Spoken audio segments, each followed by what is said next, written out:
Hello friends, मेरा नाम अभिनीत है। बाय क्वालिफ़िकेशन मैं इंजीनियर हूँ और पिछले लगभग 10 सालों से वर्ल्ड की बेस्ट ऑर्गेनाइजेशन, वर्ल्ड की best industry, network marketing, direct selling के साथ वर्कआउट कर रहा हूँ।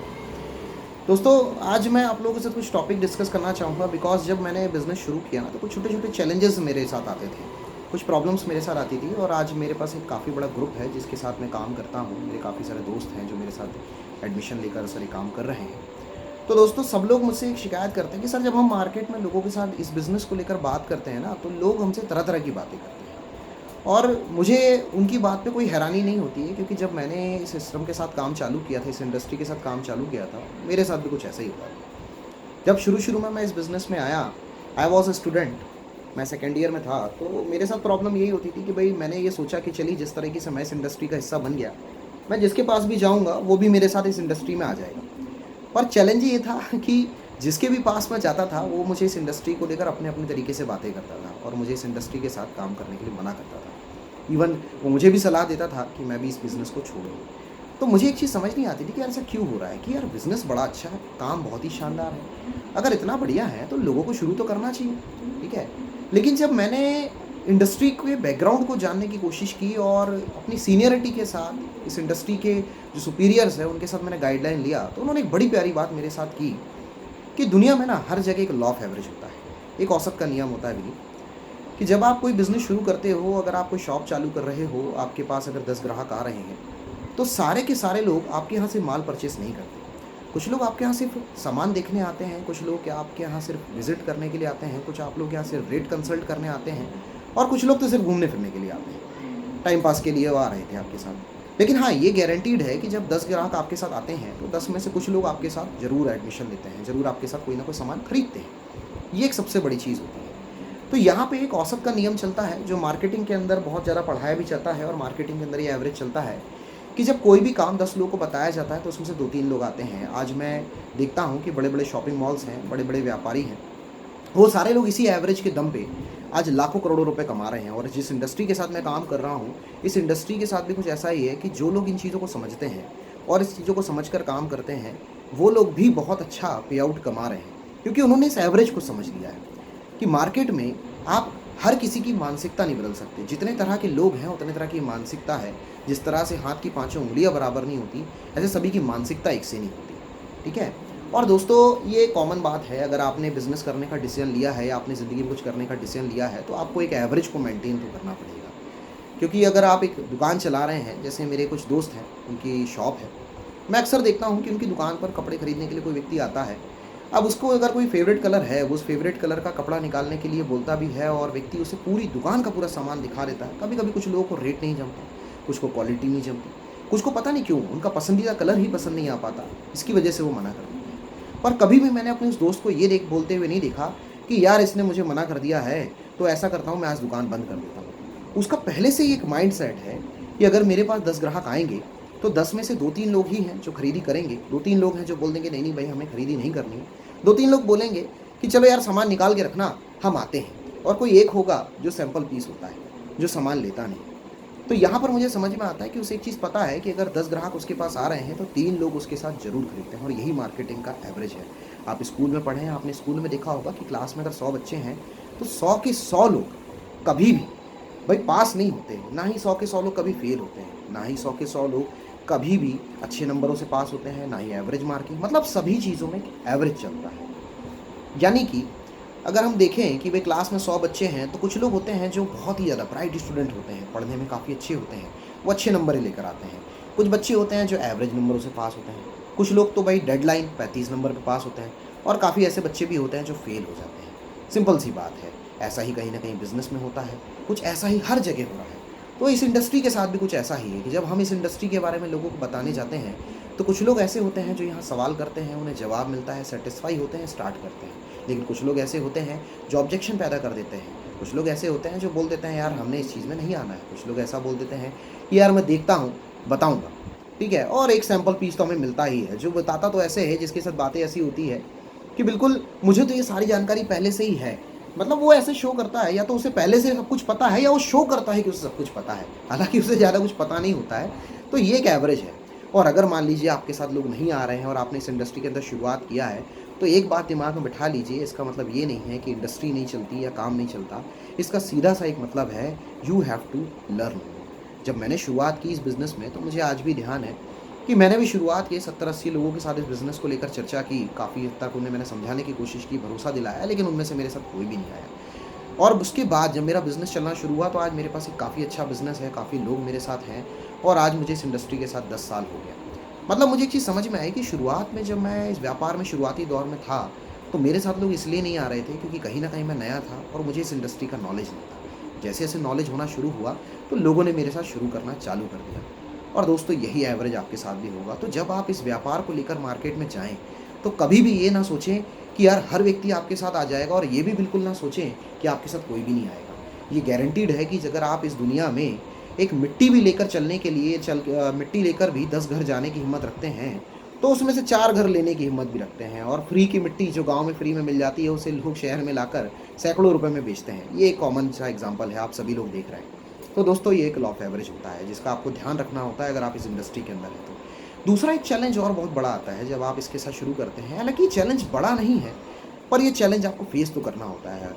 And if you are new, then आपको ये चीज़ बहुत ज़्यादा बड़ी लगती है। वो है लोगों का आपके साथ अलग-अलग तरीके से बात करना। मतलब लोगों की अलग-अलग तरीके की मानसिकताएँ। ठीक है, जैसा कि मैंने आपसे कहा कि जितने तरह के लोग, उतनी तरह की मानसिकताएँ, हाथ की पाँचों उँगलियाँ बराबर नहीं हैं।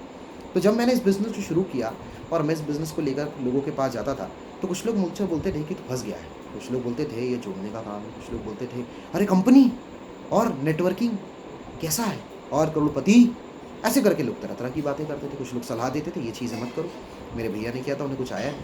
तो इस तरह की मानसिकताएँ मुझे लोगों की सुनने के लिए मिलती थी। कंपनी है, नेटवर्किंग है, जोड़ना है, मेंबर बनाना है, हमने पहले भी देखा है, हमने सोचा सुना हुआ है, किसी ने किया था, उसे कुछ आया नहीं, तो तुम भी इस काम को छोड़ दो। कुछ लोग चैलेंज करते थे, बस तू 6 महीने करके दिखा दे, 1 साल करके दिखा दे, और इस तरह की बातें होती थी।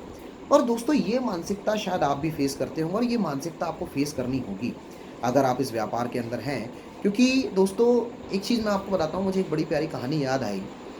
6 अंधों की और एक हाथी की। कि 6 अंधों को एक हाथी के पास खड़ा किया गया और उनसे पूछा गया कि यार आपके पास जो चीज़ खड़ी हुई है, आप थोड़ा बताइए कि वो क्या है? तो एक अंधे ने जवाब दिया कि यार मेरे पास ना खंबा है, खंबा। तो दूसरा अंधा अचानक बोलता है सर मेरे पास ना रस्सी है, रस्सी। तीसरा अंधा अचानक बोलता है कि यार मेरे पास तो पाइप है। चौथा अंधे ने अचानक बोला कि मेरे हाथ में भाला है। पाँचवा अंधा बोलता है कि मेरे हाथ में पंखे की तरह कुछ है। और छठा अंधा बोलता है कि मेरे पास दीवार है। अब व्यक्ति कन्फ्यूज़ कि यार 6 लोग एक ही चीज़ के पास खड़े हैं, लेकिन 6 के 6 लोग अलग-अलग तरह की बातें कर रहे थे। जब हमने इस चीज़ को अंदर तक जाना, तो पता चला कि जिस व्यक्ति ने हाथी की सूंड पकड़ी हुई थी, वो कह रहा था कि उसे पाइप है क्योंकि पाइप नुमा होती है। दूसरे ने उसका दाँत पकड़ा था, तो उसे लगा कि यार उसके हाथ में पा एक भाला है। तीसरे ने उसके पैर को छुआ था, तो उसे लगा कि कोई खंभा, कोई पेड़ है। चौथे ने उसके पेट को छुआ था, तो उसे लगा कि दीवार है। पाँचवें ने उसके कान को छुआ तो उसे लगा हाथ का पंखा है, और छठवें ने उसकी पूँछ पकड़ी तो उसे लगा कि उसके हाथ में कोई रस्सी है जो लटक रही है। 6 अलग-अलग तरह के लोगों की एक ही चीज़ को लेकर 6 अलग तरह की मानसिकताएँ थी। वजह सिंपल सी थी, वो उस चीज़ को देख नहीं पा रहे थे और जैसा उन्होंने महसूस किया, उन्होंने वैसा बताया। और दोस्तों, इस इंडस्ट्री के साथ भी कुछ ऐसा ही है। हालाँकि ये इंडस्ट्री आज पूरी दुनिया में बूम क्रिएट कर चुकी है। लाखों करोड़ों लोग इस इंडस्ट्री के अंदर हैं और बहुत ही तेज़ी से काम चल रहा है। लेकिन उसके बावजूद भी आज भी मार्केट में एक बहुत बड़ा तबका है। इवन मैं इंडिया के अंदर अगर बात करूँ, तो मुझे ऐसा लगता है 90 से 95% ऐसे लोग हैं जो इस व्यापार के बारे में ज़्यादा जानकारी नहीं रखते। और जिसको जिस तरह की जानकारी मिली, वो उस तरह की बात आपसे करने लग जाता है। किसी ने कोई प्लान देखा तो बोलता है कंपनी है, इसमें प्लान दिखाया जाता है। ठीक है, कोई किसी सेमिनार में गया तो बोलता है कि इसे सेमिनार में ले जाया जाता है। कोई बोलता है कि यार इसमें लुभावने वादे दिए जाते हैं। जितने तरह के लोग मिलते हैं, उस तरह की मानसिकताएँ मिल जाती हैं। और ज़्यादातर मानसिकताएँ उन लोगों के द्वारा फैलाई गई हैं जिन्होंने इस व्यापार को सही ढंग से किया नहीं। उन्हें इस व्यापार के बारे में सही तरीके से आइडिया नहीं था और उन्हें जल्दबाजी में कि बस मेरा काम चल जाए, क्योंकि भाई मैंने एक चीज़ देखी है कि स्पीड चाहता है, स्पीड, इंस्टेंट हो जाए, इंस्टेंट ग्रेटिफिकेशन लोगों के अंदर बहुत ज़्यादा है कि तुरंत हो जाए। और जल्दबाजी के चक्कर में काम को सीखने के बजाय, इंडस्ट्री को जानने की बजाय और लोगों को सही तरीके से गाइड करने के बजाय उन्होंने अपने अपने तरीके की बातें की और अपने अपने तरीके से बात की, तो लोगों की तरह तरह की धारणा बन गई। और इंडिया के अंदर एक चीज़ है कि अफवाहों का बाजार तेज़ी से गर्म भी हो जाता है। तो जिससे आपने बात की, उस व्यक्ति ने उसी चीज़ को आगे वैसा ही प्रमोट कर दिया अपने तरीके से। क्योंकि मैंने देखा है कि मैंने कुछ दोस्तों को अपने इस सिस्टम के बारे में जब जानकारी दी शुरुआत में, तो उन्होंने कुछ दिन में क्या किया कि कुछ दिन में उन्होंने अपने तरीके से पूरे सर्कल में बात फैला दी कि अभिनीत किसी कंपनी में जुड़ा हुआ है और वो यहाँ पे 5-7 हज़ार 10 हज़ार लगाने की बात करेगा, तो तुमने उसके साथ मत जाना। और अगर वो तुम्हें अप्रोच करे तो उसके साथ बिल्कुल भी किसी भी ऑफिस में या किसी भी जगह पे मत जाना। उसके कुछ सीनियर अप्लाइंस हैं जो बड़ा मोटिवेट करते हैं। ऐसे करके लोगों की मानसिकताएं हो गई। मतलब मुझे एक चीज़ समझ में आई कि जितनी तेज़ी से मैंने अपने काम के बारे में लोगों को जानकारी नहीं दी, उतनी तेज़ी से मैंने जिसको जानकारी दी थी उन लोगों ने अपने तरीके से आधी-अधूरी बातें लोगों तक पहुँचा दी और अपनी-अपनी मानसिकताएँ लोगों की बन गई, जिसकी वजह से लोग मुझे मना करने लगे। और उन्हीं को लोगों को जब मैंने सही तरीके से जानकारी दी, तो दोस्तों बड़ी खुशी होती है मुझे आज ये बात बताते हुए कि उनमें से काफ़ी सारे लोग मेरे साथ आए। क्योंकि मैंने आपको कहा ना, मार्केट की मेंटालिटी होती है। एक बार आप लोगों के सामने उस हाथी को सही तरीके से दिखाने की कोशिश तो कीजिए। क्योंकि आप इमेजिन करो कि चलिए हम उन लोगों के बारे में जिन्होंने ब्लाइंड थे देखा, हम उन्हें गलत नहीं बोल सकते क्योंकि उन्होंने जैसा महसूस किया उन्होंने वैसी बात की। लेकिन क्या वाक़ई वो लोग सही थे? एक बार आप इमेजिन करके देखो कि हाथी की सूंड की जगह पाइप लगाइए, हाथी के दाँत की जगह भाला लगाइए, हाथी के पेट की जगह दीवार लगाइए, हाथी के कान की जगह हाथ का पंखा लगाइए, इवन हाथी की पूँछ की जगह रस्सी लगाइए और हाथी के पैरों की जगह किसी खंभे को या किसी पेड़ को लगा लीजिए। बिल्कुल सही जिस तरह से आपने इमेजिन किया, बिल्कुल वैसा ही लोगों को महसूस होगा। और आप जानते हो कि हाथी इस तरह का नहीं होता, सॉरी, तो हाथी इस तरह से तो होता नहीं है, ठीक है? ये बात आप भी अच्छी तरह से जानते हैं और मैं भी बहुत अच्छी तरह से जानता हूँ कि हाथी ऐसा बिल्कुल भी नहीं होता है। और आप जैसा आज सही मायने में जानते हैं, हाथी बिल्कुल वैसा ही होता है। तो मैं इन लोगों के बारे में, जो लोग इस तरह की मानसिकता रखते हैं, मैं इन्हें बुरा बिल्कुल नहीं कहूँगा क्योंकि जिसने जैसा सुना, जैसा महसूस किया, उन्होंने वैसी ही बात करी। लेकिन सही मायने में हाथी क्या होता है, ये जानकारी जैसे-जैसे आप इस वीडियो को आगे तक देखेंगे तो आपको पता चलेगा दोस्तों। तो फ्रेंड्स, इस तरह की मार्केट मेंटालिटी है, इससे आपको घबराना नहीं है। दूसरा एक मार्केट की मेंटालिटी और है, जो सबसे ज़्यादा लोगों से दिखाई देती है और ये प्रॉब्लम इस इंडस्ट्री के साथ बस नहीं है, ये मैंने ज़्यादातर इंडस्ट्रीज़ के साथ देखा है जो नई शुरू होती हैं या जो चीज़ उनके पेट में नहीं पच पाती। और ये होता है उनके बिलीफ गैप की वजह से, विश्वास की कमी की वजह से। आपने देखा होगा कि एक हाथी का बच्चा जब छोटा होता है तो अक्सर उसका जो महावत है, जो उसे पालता है, वो ना उसे बहुत ही मोटी, बहुत ही मजबूत साकल के साथ, एक लोहे की रस्सी के साथ बांध कर रखता है और वो बच्चा अपनी तरफ से पूरी कोशिश करता है उस रस्सी को तोड़ने की और सारी ताकत लगाने के बावजूद भी वो उस रस्सी को नहीं तोड़ पाता। और धीरे धीरे धीरे धीरे धीरे कुछ समय के बाद, कुछ महीनों के बाद, वो चीज़, वो जो बात है, वो उसके चेतन मस्तिष्क से उसके अवचेतन मस्तिष्क में पहुंच जाती है और उसका विश्वास बैठ जाता है कि नहीं, मेरे अंदर इतनी ताकत नहीं है कि मैं इस रस्सी को तोड़ पाऊँ। लेकिन दोस्तों, आप इस चीज़ को देखिए, वो बच्चा है, वो बच्चा हाथी, क्योंकि उसके अंदर ताकत नहीं थी और इसकी वजह से उस रस्सी को नहीं तोड़ पाया। मैं आपकी बात से बिल्कुल सहमत हूँ। Yes, I am agree with you. But हैरानी तब होती है जब वही बच्चा हाथी विकसित होकर पूरी तरीके से बड़ा हो जाता है और उस फुल साइज़ के हाथी को, जिसके अंदर इतनी ताकत है, जो बड़े बड़े स्ट्रक्चर तोड़ सकता है, किसी भी चीज़ को विध्वंस कर सकता है, उस बड़े से हाथी को एक महावत, एक सुई की नोक और छोटी सी पतली सी रस्सी के दम पे कंट्रोल कर लेता है। ऐसा क्यों दोस्तों? क्योंकि उसके अंदर एक भरोसा बढ़ जाता है। वो एक बिलीव कर लेता है कि मेरे अंदर इतनी ताकत नहीं है कि मैं इस रस्सी को तोड़ पाऊंगा। और बस यही हमारे साथ भी बहुत बड़ी प्रॉब्लम है कि हमारा एक मेंटल बैरियर है कि जब हमने घर से बचपन से, अगर हम देखें, चूंकि I am belongs from middle class family, तो यार मेरे एक मध्यम वर्गीय परिवार होने की वजह से बचपन से ना मुझे एक बात सिखाई गई है, पढ़ो लिखो, 10-15-20 हज़ार की सरकारी नौकरी करो, अगर तुम्हारा 20-25 हज़ार रुपये आने लग गया ना, तुम्हारी ज़िंदगी बन जाएगी। और जैसे ही बात इस इंडस्ट्री के अंदर लाखों रुपए की होती है ना, तो वहाँ पर एक बार दिमाग में बात स्ट्राइक करती कि नहीं यार, मुझे तो बताया गया था 20-25 हज़ार रुपये आ गया तो ज़िंदगी बन जाएगी और उसके लिए बहुत ज़्यादा मेहनत करनी होती है। ये कैसी स्कीम है, ये कैसा काम है जहाँ 5-10 हज़ार 15 हज़ार रुपये लगाने हैं और लाखों करोड़ों रुपए की बात की जा रही है? तो बिलीव नहीं हो पाता, बिकॉज कहीं ना कहीं ताकत का एहसास नहीं होता इस इंडस्ट्री का। इवन अपने आप पे बिलीव नहीं होता कि मैं भी इतना कमा सकता हूँ। लेकिन दोस्तों, जैसे कि उस हाथी के कान में सिर्फ एक छोटी सी बात बोलने की ज़रूरत है कि ये हाथी, तेरे अंदर बहुत ताकत है, तू टेंशन मत ले, अगर तूने अपनी पूरी ताकत लगा दी तो ये छोटी मोटी रस्सी क्या है, तू तो बड़े बड़े स्ट्रक्चर तोड़ सकता है, तू मजबूत से मजबूत साकल को भी पूरी तरह से तोड़ सकता है। और अगर वो एक बार कोशिश कर ले तो ये मेरी गारंटी है कि उस हाथी को, उस रस्सी को तोड़ने से कोई नहीं रोक सकता दोस्तों। और यही इस इंडस्ट्री का सबसे बड़ा फ़ायदा है कि आप जो ये बात सोच रहे हैं कि आप 10, 15, 20 हज़ार से ऊपर नहीं जा सकते या उससे ऊपर आपकी ज़िंदगी नहीं हो सकती, अगर आपने इस इंडस्ट्री को सही तरीके से जान लिया, समझ लिया, एक्सेप्ट कर लिया, तो ये मेरी गारंटी है इस इंडस्ट्री के अंदर आपको जो चीज़ें बताई जा रही है, आप वाकई उसे अचीव कर लेंगे, वाकई आप उतना पैसा कमा पाएंगे। बस इंपॉर्टेंट है तो उस हाथी की तरह अपने अंदर की ताकत को पहचानने की, इस इंडस्ट्री की ताकत को पहचानने की। यस यू कैन, आप कर सकते हैं दोस्तों। ये चीज़ आपको समझने की ज़रूरत है। दूसरा प्रॉब्लम एक और बहुत बड़ा आता है, हम सब के अंदर ना बचपन से एक ईगो होता है, एक अहम, जो हमें ज़्यादातर चीज़ों में आगे नहीं बढ़ने देता। बड़ी प्यारी बात कही है किसी ने कि अहम सही मायने में वहम होता है। और दोस्तों हाथ ठंड में और इंसान का दिमाग घमंड में काम नहीं कर पाता। दोस्तों वैसा ही है कि जब हमसे लोग अलग अलग तरह की बात करते हैं तो हम उसे अपनी ईगो पे लेते हैं। जैसा कि मेरे साथ भी होता था कि जब इस इंडस्ट्री में मैं नया नया आया और मैंने लोगों को इस इंडस्ट्री के बारे में बताना शुरू किया तो मेरे दोस्त मेरा मजाक उड़ाते थे। यानी कि मैं देखता हूँ अभी लॉकडाउन का समय चल रहा है, सोशल डिस्टेंसिंग शुरू हो गई है, लोगों को कहा जा रहा है एक दूसरे से 1 मीटर खड़े हो जाइए।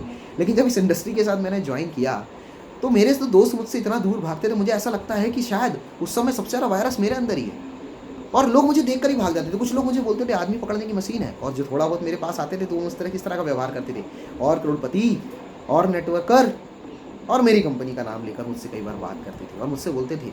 खासकर मेरे दोस्तों में, मैं कुछ दोस्तों का के बारे में याद करता हूँ, नाम नहीं बताऊँगा मैं उस दोस्त के, कि अगर वो ये वीडियो देखेगा तो शायद उसे बुरा लग जाए। वो अक्सर मुझसे बोलता था कि यार अभिनीत तू लाखों रुपए कमाने लग गया, इतने बड़े काम में है, चल मुझे पार्टी दे। ऐसा करके कम से कम उसने 2-4 हज़ार रुपये तो मेरे कैंटीन में उड़वा दी। शायद आपके साथ भी ऐसा हो, क्योंकि दोस्तों ये मार्केट बिहेवियर है। लोग ना सलाह बहुत गजब की देते हैं। कुछ लोग आपसे बोलते हैं, कुछ आपका मजाक उड़ाते हैं, कुछ आपसे इस काम को छोड़ने की बात कहते हैं, कुछ लोग कहते हैं कि 6 महीने आप करके बता दीजिए। तो ये मार्केट का बिहेवियर है, आपको ये फेस करना होगा। अब्दुल कलाम जी ने एक बड़ी प्यारी बात बोली है कि जब आप किसी भी काम को शुरू करते हैं और अगर वो काम जनता की नज़र में नया है तो शुरुआती दौर में लोग उस काम में आपका मजाक उड़ाते हैं, और जब धीरे धीरे उस काम में आपको आगे बढ़ते देखते हैं तो पता नहीं क्यों लोगों को बुरा लगने लग जाता है और वो आपका अपोज करने लग जाते हैं। और दोस्तों जब आप उसी काम में कामयाब हो जाते हैं तो पता नहीं क्यों वो लोग गिरगिट की तरह होते हैं, पूरी तरह से चेंज हो जाते हैं और बोलते हैं यस, मुझे तो पहले से पता था कि यार मेरा भाई कुछ करके बताएगा। जैसा कि आज 10 साल के बाद मेरे साथ होता है कि मेरे वो पुराने दोस्त मुझे मिलते हैं और वो मुझसे बोलते हैं कि यार अभिनीत हमें तो पता था कि यार तू जिस तरह से मेहनत कर रहा है, जिस भी काम में मेहनत होती है तो उस काम में कुछ ना कुछ तो ज़रूर मिलता है। और दोस्तों ये चीज़ मुझे एक कहानी इंस्पायर कर देती है, मुझे कहानी की याद दिला देती है। ये कहानी है एक मुर्गे और एक बाज की। एक बार क्या हुआ, बाज का अंडा, आप शायद जानते होंगे कि बाज हमेशा अपने अंडे पहाड़ के ऊपर देता है। एक बार एक बाज का अंडा उस पहाड़ से लुढ़क कर मुर्गियों के अंडों के बीच में आ गया। बाज ने काफ़ी देखने ढूंढने की कोशिश की, उसे दिखाई नहीं दिया। और उस मुर्गी के अंडे में से उस बाज के अंडे में से बाज जब पैदा हुआ तो आसपास उसने मुर्गियों को देखा और मुर्गियों ने भी उसे यही फील करवाया, उस मुर्गी ने भी यही फील करवाया कि वो उसी का बच्चा है, और उसके साथ उसने लालन पालन शुरू कर दिया। अक्सर वो बाज जब आसमान में अपनी शक्ल के उस बाज को उड़ते हुए देखता था तो वो अक्सर मुर्गी से सवाल करता था कि माँ ये जो ऊपर आसमान में उड़ रहा है ये कौन है, ये क्या है? तो माँ अक्सर बोलती थी ये बाज है। बोले माँ ये बाज इतना आसमान में इतनी तेज़ी से उड़ रहा है, क्या हम भी इस तरह से उड़ सकते हैं? तो उसकी जो माँ होती थी वो उसका मजाक उड़ाती थी, बोलती थी बेटा देख हम इतना उड़ने के लिए पैदा नहीं हुए हैं, हम मुर्गी हैं मुर्गी, हम सिर्फ बाग देने के लिए पैदा हुए हैं। हमारा काम सिर्फ एक है, दाना चुगना और यहाँ पे चू चू करना और पंख फड़फड़ाते हुए थोड़ा सा उड़ना और चुपचाप बैठ जाना। वो बाज का बच्चा बार बार सवाल करता था, जैसा शायद आप में से ज़्यादातर लोगों ने बचपन में किया होगा, मेरे साथ भी हुआ है कि जब मैं बचपन में छोटा था तो मैं अक्सर अपने परिवार में सवाल करता था कि ये हेलीकॉप्टर मैं लूँगा, एक दिन मैं भी हेलीकॉप्टर लूँगा, एक दिन मैं भी बड़ा आदमी बनूँगा। और अक्सर मेरे घर वाले मुझे बोलते थे देख बेटा अपन टाटा बिरला नहीं है, संतोषी सदा सुखी, जितनी चादर है उतना पैर पसारो। जैसे कि वो मुर्गी अक्सर उस बाज को कहा करती थी कि ज़्यादा ऊंचा उड़ने की सोच मत, ज़्यादा ऊंचे ख्वाब मत देख, जितना ऊंचा उड़ने की सोचेगा गिर जाएगा, चोट लग जाएगी, मर जाएगा, क्योंकि तू बाज नहीं है, तू मुर्गी का बच्चा है। लेकिन एक दिन एक अजीब सी चीज़ हुई, एक बाज की नज़र पड़ी कि यार ये बाज मुर्गियों के झुंड के बीच में कर क्या रहा है। वो अचानक उस बाज के पास गया और उसने कहा कि तू बाज होते हुए इन मुर्गियों के बीच में क्या कर रहा है? वो बोलता है श्रीमान आपको शायद कुछ गलतफहमी है, मैं मुर्गी हूँ, मैं बाज नहीं हूँ, ये मेरा भाई है, ये मेरी बहन है, ये मेरी माँ है, ये मेरा बाप है। ऐसे करके उसने बातें की जैसे शायद आप जब इस इंडस्ट्री को लेकर लोगों के पास आते हैं, इवन जब आपके पास इंडस्ट्री आती है तो आपके मन से बात आती है कि नहीं नहीं नहीं नहीं नहीं, मैं तो लाखों रुपए कमाने के लिए पैदा हुआ ही नहीं हूँ, मैं तो आगे बढ़ ही नहीं सकता, मेरी ज़िंदगी तो 10-15 हज़ार रुपये के लिए है, मैं एक मध्यम वर्गीय परिवार से हूँ, पहले मेरे दादे ने मेहनत की, फिर मेरे बाप ने मेहनत की, अब मुझे मेहनत करनी है और आगे मेरा बच्चा, फिर मैं इसी चीज़ को ट्रांसफ़र कर दूंगा, लेकिन मैं ज़्यादा बड़ी ज़िंदगी नहीं जी सकता। जब आपसे कोई इस तरह की बात करता है तो दोस्तों बाज ने भी कुछ उसके साथ बातें की। बाज को, छोटे बाज, बच्चे बाज ने अपने तरीके से बार बार समझाने की कोशिश की कि नहीं नहीं आप गलत समझ रहे हो, मैं बाज नहीं हूँ। उस बाज को समझ नहीं आया, तो पता नहीं क्यों उसके दिमाग में आया और उसने उस बच्चे बाज को पकड़ा और पकड़कर आसमान की ओर उड़ गया। और वो बाज चिल्लाने लग गया, मुझे छोड़ दो, मुझे छोड़ दो, मुझे छोड़ दो, मुझे छोड़ दो, मेरे साथ ऐसा मत करो, मुझे मत मारो। और जैसे ही आसमान की बुलंदियों की तरफ वो पहुंच गए तो वही बच्चा बाज अब बोलने लग गया, मुझे मत छोड़ना, मैं मर जाऊंगा, मुझे मत छोड़ना, मैं मर जाऊंगा, मुझे मत छोड़ना, मैं मर जाऊंगा। और उस बाज ने उस बच्चे बाज को आसमान की उस बुलंदी में ले जाकर छोड़ दिया। और जैसे ही छोड़ा वो बाज नीचे गिरने लग गया, बचाओ बचाओ बचाओ बचाओ, मुझे पकड़ लो, मैंने तुम्हारा क्या बिगाड़ा था, मैंने किसका क्या बिगाड़ा था, मुझे क्यों मारना चाहते हो। और वो बाज ऊपर से बोलता है, एक बार अपने पंख फड़फड़ाने की कोशिश कर, तू बाज है, तू उड़ने के लिए पैदा हुआ है, तू आसमान की बुलंदियों को छूने के लिए पैदा हुआ है, ये मत सोच तू मुर्गी का बच्चा नहीं है, तू किसी की प्लेट में सजने के लिए पैदा नहीं हुआ। और वो बार बार डर रहा है, डर रहा है, लेकिन जैसे ही ज़मीन से कुछ फुट ऊपर वो पहुंचा और उसे लगा कि अब मौत मेरे सामने है, पता नहीं क्यों उसने अपने पंख फड़फड़ा लिए और पंख फड़फड़ाकर पूरी कोशिश की और वो उड़ गया, वो उड़ने लग गया। और उसे महसूस हो गया कि यस, आई एम ईगल, मैं बाज हूँ, मैं मुर्गी का बच्चा नहीं, मैं मरने के लिए पैदा नहीं। और दोस्तों उसके बाद अपने बाज बाप से उसने सवाल किया कि आपको डर नहीं लगा कि आपने मुझे ऊपर से आसमान से छोड़ दिया, अगर मैं गिर कर मर जाता तो वो कहता है, मैं बाज हूँ, मुझे अपनी प्रजाति पे, अपने कौम पे, अपनी इंडस्ट्री पे भरोसा था, मुझे पता था कि तू बाज है, तू उड़ने के लिए पैदा हुआ है, तू नीचे गिर के मरेगा नहीं। और बोले मान लीजिए अगर मैं गिर के मर गया होता तो बोले मुझे समझ में आ जाता कि तू साला मुर्गी का बच्चा ही था, तू सिर्फ दिख बाज रहा था, लेकिन था तो मुर्गी का बच्चा ही, और मुर्गी का बच्चा तो वैसे भी मरने के लिए पैदा होता है, मर गया होता तो अच्छा है। दोस्तों बस इस कहानी ने मेरे अंदर एक बात जगा दी कि एक बार तो कोशिश करनी चाहिए।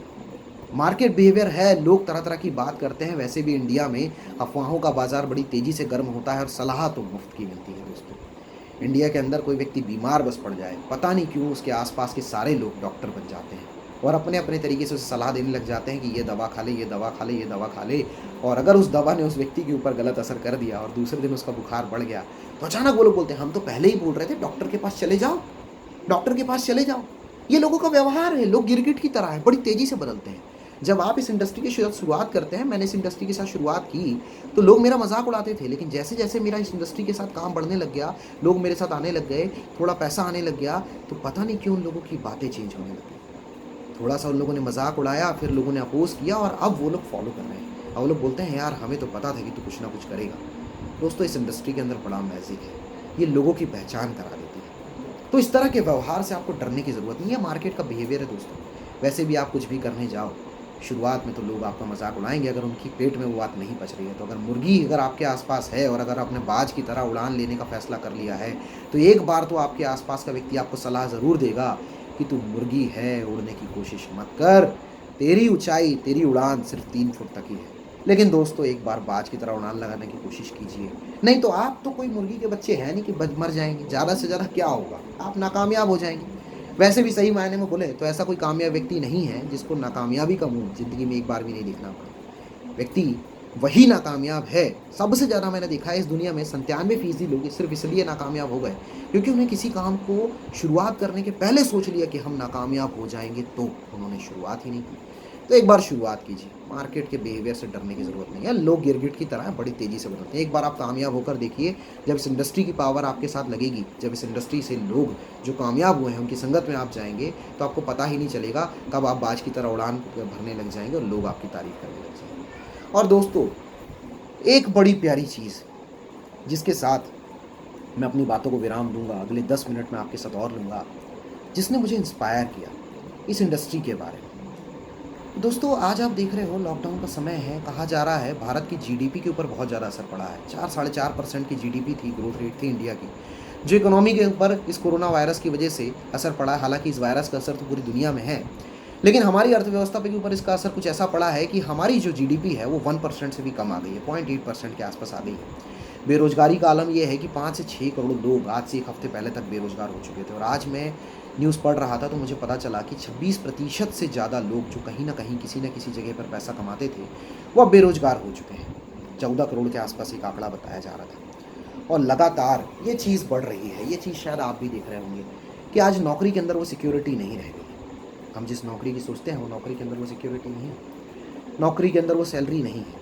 और सरकारी नौकरी की अगर हम बात करें तो मैं ये नहीं कहता कि सरकारी नौकरी अच्छी नहीं है, लेकिन हाँ मैं ये ज़रूर कहता हूँ कि we are not the only one who is doing preparation for a government job. जिस सरकारी नौकरी की आप अकेले तैयारी नहीं कर रहे हैं, दुनिया में ढेर सारे लोग जो तैयारी कर रहे हैं, और कुछ एक सेलेक्टेड लोग ही होते हैं जिनका सिलेक्शन होता है, और पता नहीं इस वायरस की वजह से कितने समय के बाद वो नौकरी निकलने वाली है। तो ये अवेयर होने का टाइम है।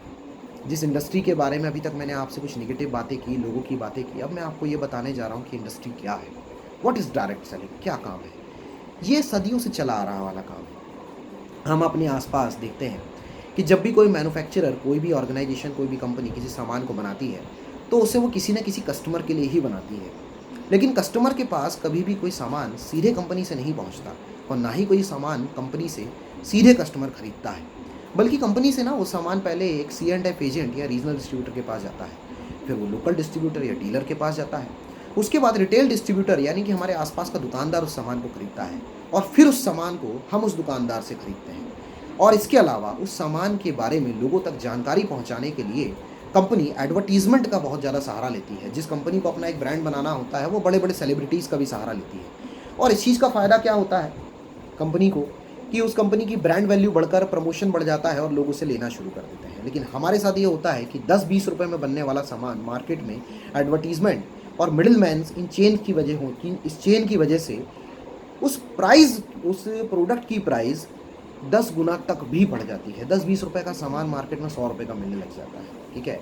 और डायरेक्ट सेलिंग एक सिंपल सी चीज़ है कि जिसके अंदर इस मिडिल मैन को ख़त्म कर दिया जाता है और एडवर्टीजमेंट को ख़त्म कर दिया जाता है। डायरेक्ट सेलिंग एक सिंपल सा कॉन्सेप्ट है कि जो भी मैन्युफैक्चरर, जो भी कंपनी अपना सामान बना रही है या जो सर्विस वो दे रही है, सर्विस इंडस्ट्री की अगर वो कंपनी है, तो वो अपने प्रोडक्ट को या अपनी सर्विस को बिना किसी रीजनल के, बिना किसी लोकल के, बिना किसी डीलर, बिना किसी रिटेलर के, इवन बिना किसी एडवर्टीजमेंट, बिना किसी बड़े बैनर के, अपने पुराने ग्राहक के ज़रिए, पुराने कस्टमर के ज़रिए अपने किसी अगले ग्राहक तक पहुंचाती है। और अगर आप उस कंपनी के ग्राहक हैं और आप उस कंपनी के उस सामान को या उस सुविधा को, सर्विस को आगे वाले व्यक्ति तक पहुंचाते हैं, तो चूंकि ये काम आपके द्वारा किया गया है, कंपनी इस काम का आपको एक छोटा सा मुनाफा, एक छोटा सा कमीशन, पैसे, एक पैसे के रूप में दे देती है। दोस्तों ये डायरेक्ट सेलिंग का एक सिंपल सा फंडा है। यानी कि आपने एक मैन्युफैक्चरर के सामान को बिकवाने में मदद की और उसके बदले में अपने प्रॉफिट में से कंपनी ने आपको कुछ पैसा दिया। इसमें फंसने फंसाने जैसा है क्या दोस्तों? कुछ भी नहीं है, मानिए आप मेरी बात, कुछ भी नहीं है दोस्तों फंसने फंसाने जैसा। और पता नहीं क्यों लोगों को ये जानकारी नहीं। और दोस्तों इस इंडस्ट्री की बात करूं तो आज 50 साल पूरे वर्ल्ड में हो चुके हैं। इंडिया के अंदर आज 25-30 साल से ये इंडस्ट्री चल रही है, और आज 20-20, 25-25 साल से भी इंडिया के अंदर कई सारी बेहतरीन नेटवर्क मार्केटिंग कंपनियां हैं जिन्होंने अपने आप को स्टेबल किया हुआ है और बिज़नेस के साथ काफ़ी तेज़ी से आगे बढ़ रही है। मैं ये नहीं कहूँगा कि हर कंपनी सही है, लेकिन हाँ, जो अपने नियमों को सही लेकर चल रही है, एक प्रॉपर मैन्युफैक्चरर है, वो सही सर्विस या सही प्रोडक्ट के साथ डील कर रहा है और उस प्रोडक्ट के बेचने के ऊपर ही कमीशन अपने एसोसिएट को दे रहा है, अपने डायरेक्ट सेलर को दे रहा है, वो ऑर्गेनाइजेशन काफ़ी हद तक सही होती है। और आज से लगभग 3-4 साल पहले सन 2016 में गवर्नमेंट कुछ गाइडलाइंस लेकर आई है, तो डायरेक्ट सेलिंग की सही कंपनियों के बारे में आप डायरेक्ट सेलिंग की गवर्नमेंट की वेबसाइट के ऊपर भी जाकर जानकारी ले सकते हैं। और डायरेक्ट सेलिंग के बारे में सरकार ने यही कहा है, अगर कोई कंपनी अपनी सुविधा यानी कि अपनी सर्विसेज या अपने सामान को किसी कस्टमर तक पहुंचाती है और उसके एवज में कमीशन बांटती है अपने पुराने कस्टमर यानी कि एसोसिएट या डायरेक्ट सेलर को, तो वो कंपनी एकदम सही है।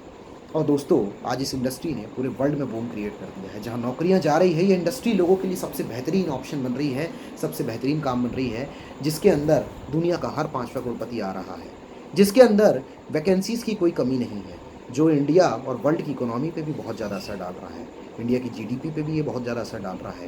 केपीएमजी और फिक्की की रिपोर्ट्स के हिसाब से 2025 तक ये व्यापार 65,000 करोड़ का जाने वाला है। दोस्तों यस, आप बिल्कुल सही सुन रहे हैं, 65,000 करोड़ का जाने वाला है ये नेटवर्क मार्केटिंग, ये डायरेक्ट सेलिंग का व्यापार। और जिस व्यापार ने 2025 तक 65,000 करोड़ रुपए देने हैं, वो व्यापार छोटा मोटा तो हो ही नहीं सकता दोस्तों। तो ये बात आप अपने दिमाग में गांठ बांध लीजिए।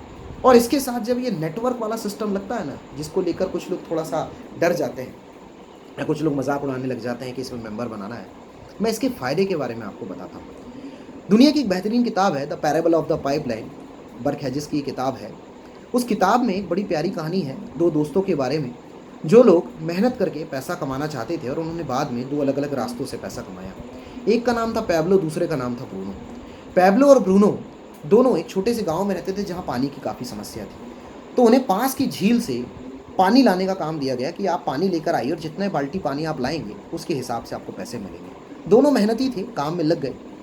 कुछ समय तक वो पानी लेकर आए तो उनमें से एक दोस्त जो पैब्लो था वो थोड़ा सा दुबला था, शरीर उसका थोड़ा कमज़ोर था। उसने देखा कि बाल्टियाँ उठाते उठाते, मेहनत करते करते उसका शरीर थक गया है। कभी वो बीमार पड़ जाता था तो वो बाल्टियाँ नहीं उठा पाता था, और जिस दिन वो बाल्टियाँ नहीं उठा पाता था उस दिन उसकी आमदनी नहीं होती थी।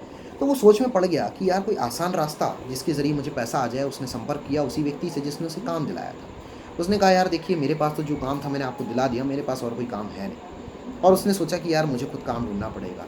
और कहते हैं कि ज़रूरत आविष्कार की जननी होती है। जब उसने सोचना शुरू किया तो उसके अचानक दिमाग में एक आइडिया आया, एक विचार आया कि क्यों ना मैं एक पाइपलाइन का निर्माण करूं जिसके ज़रिए उस झील से गांव तक पानी आ जाए।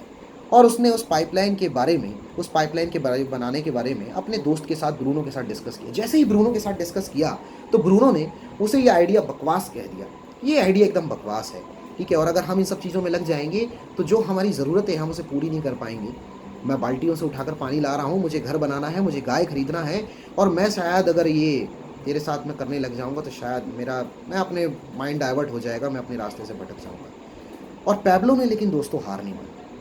उसने अकेले ही पाइपलाइन बनाने का सोच लिया। वो पूरे महीने बाल्टियाँ उठाता, पानी लेकर आता, और महीने के कुछ अंतिम समय में या वीकेंड्स पे पाइपलाइन का निर्माण करता। जब वो पाइपलाइन बनाता था तो लोग उसका मजाक उड़ाते थे। कुछ लोग उसे पैब्लो द पाइपलाइन मैन भी बोलते थे। ब्रूनो भी उसका मजाक उड़ाता था, और वो अपनी पाइपलाइन बनाने के काम में लगा रहा, लेकिन लोगों के मजाक के बावजूद। इस दौरान ब्रूनो की जीवन शैली थोड़ी सी बदली, लाइफस्टाइल थोड़ी सी बदली। उसने पैसा कमाया। उसे लगा कि अगर वो थोड़ा ज़्यादा चक्कर लगाएगा और बड़ी बाल्टियाँ उठाएगा, ज़्यादा पानी लाएगा तो पैसा ज़्यादा मिलेगा। और उसने बिल्कुल ऐसा ही किया, और वो ज़्यादा बड़ी बाल्टियाँ उठाने लगा, ज़्यादा चक्कर लगाने लगा, थोड़ा पैसा उसे ज़्यादा आया, और उसने एक घर और एक गाय खरीद ली। अब वो अपने दिन के थकावट वाले समय में, शाम के समय में एक बार में बैठकर ड्रिंक वगैरह करता था, थोड़ा सा एंजॉय करता था। और दोस्तों ऐसा करते करते फिर एक साल गुजर गया, फिर दूसरा साल गुजर गया, फिर तीसरा साल गुजर गया, और कुछ समय के बाद पैब्लो की पाइपलाइन कंप्लीट हो गई। और पैब्लो की पाइपलाइन कंप्लीट होने के बाद दोस्तों एक बड़ी गजब की घटना हुई। सबसे पहले ब्रूनो बेरोजगार हो गया, क्योंकि पाइपलाइन बन चुकी थी। अब पैब्लो को सिर्फ पानी के बहाव की तरफ ध्यान देना था, और कितना पानी आ रहा है उसके लिए उसने एक मीटर लगा दिया। और दोस्तों वही पानी की बाल्टी जो 1 या 2 रुपए की बेचते थे, उसी पानी की बाल्टी की कीमत उसने काफ़ी कम कर दी, और आसान रास्ते से पानी आने लग गया। ज़्यादा पानी लग गया, ज़्यादा पानी आने लग गया, लोगों ने उसे लेने लगे, और धीरे धीरे वो कामयाब हो गया। और ब्रूनो के साथ प्रॉब्लम ये हुई कि उम्र और सेहत की वजह से वो ज़्यादा बड़ी बाल्टियाँ अब नहीं उठा पा रहा था। छोटी बाल्टियाँ पानी ला रहा था, कम पानी ला रहा था। इसकी वजह से कहीं ना कहीं उसे पैसे भी कम मिल रहे थे, और कीमतें वैसे भी गिर गई थी। और दोस्तों इस कहानी का कंक्लूजन क्या है? ये कहानी बिल्कुल हमारी ज़िंदगी की तरह है, हमारी लाइफ पे एक बहुत बड़ा इम्पैक्ट डालती है। ज़्यादातर लोग इन्हीं 2 रास्तों से पैसा कमाते हैं। कुछ लोग ब्रूनो की तरह काम करते हैं, यानी कि कोई नौकरी या फिर अपना कोई छोटा मोटा व्यापार शुरू कर देते हैं, और उन्हें लगता है कि यार मुझे पैसा ज़्यादा आना चाहिए, तो या तो ओवर टाइम शुरू कर देते हैं, या तो उस नौकरी में अपने काम के तरीके को बढ़ा लेते हैं, यानी कि प्रमोशन वगैरह को ले लेते हैं। या आदमी अपने व्यापार को बढ़ाने की कोशिश करने लग जाता है कि किसी छोटे मोटे व्यापार में है तो दुकान के समय को बढ़ा लेता है, या ज़्यादा मेहनत करने लग जाता है, थोड़ा ज़्यादा पैसा आने लग जाता है। पर समस्या तब आती है जब उसकी सेहत या अन्य कारणों से, उम्र वगैरह की वजह से वो ध्यान नहीं दे पाता।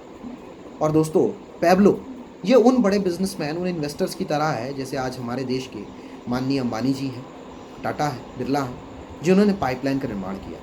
ये बिल्कुल उनकी तरह काम करता है, और इन्होंने पाइपलाइन बनाई, और अपनी पाइपलाइन की वजह से, यानी कि अपने बड़े व्यापार, अपनी इंडस्ट्री की वजह से, या अपने नेटवर्क की वजह से पैसा कमा रहे हैं।